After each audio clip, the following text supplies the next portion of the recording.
Learning is actual goal of life.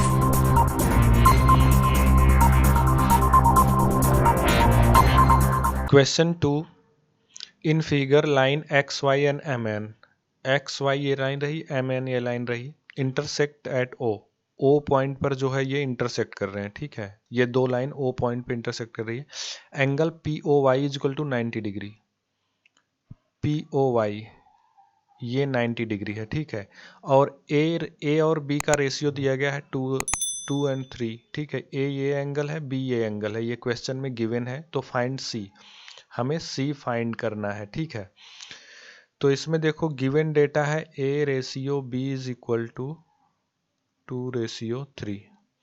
और दूसरी बात यह है कि अगर POY जो है 90 डिग्री है तो ये एंगल भी 90 डिग्री होगा, क्योंकि XY एक लाइन है, तो ठीक है। तो यहाँ से एक निकल रहा है A plus B plus 90 degree is equal to 180 degree. A plus B जोड़ दो प्लस 90 डिग्री, और XY एक लाइन है, तो फाइनली जो है ये एक लीनियर पेयर बनाएंगे। लीनियर पेयर नहीं मतलब स्ट्रेट एंगल बनाएगा, ठीक है।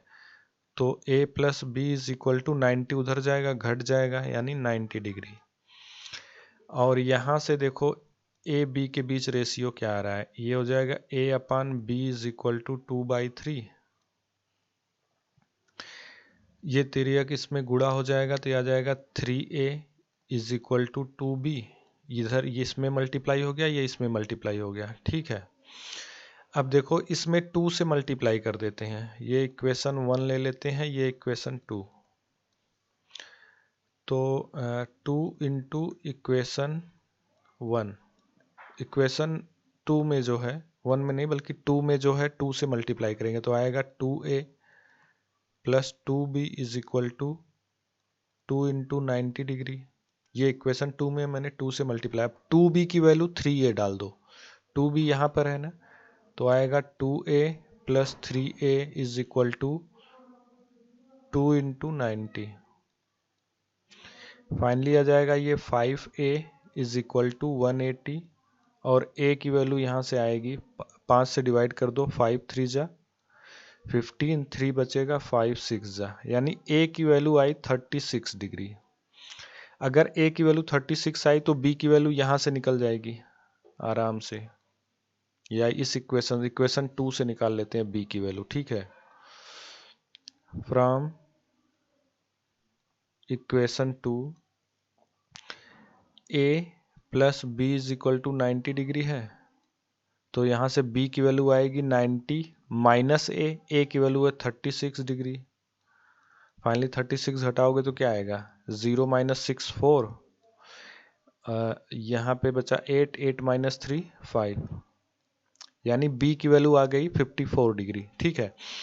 अब देखो C की वैल्यू, यहाँ से देखो MN एक लाइन है तो B प्लस C 180 डिग्री होगा, क्योंकि ये स्ट्रेट एंगल बनाएगा, तो ठीक है ना। ऐसे यहाँ पे लिखेंगे नाउ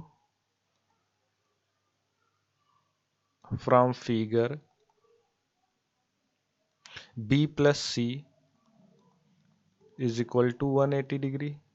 यहाँ से हमें B की वैल्यू पता है, तो C की वैल्यू फाइनली आ जाएगी 180 माइनस B की value 54।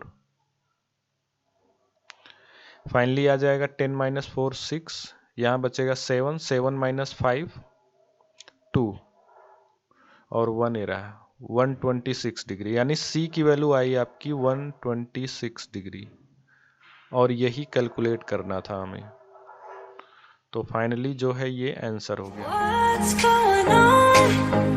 What you doing tonight? 'Cause I wanna see what it's like. You decide.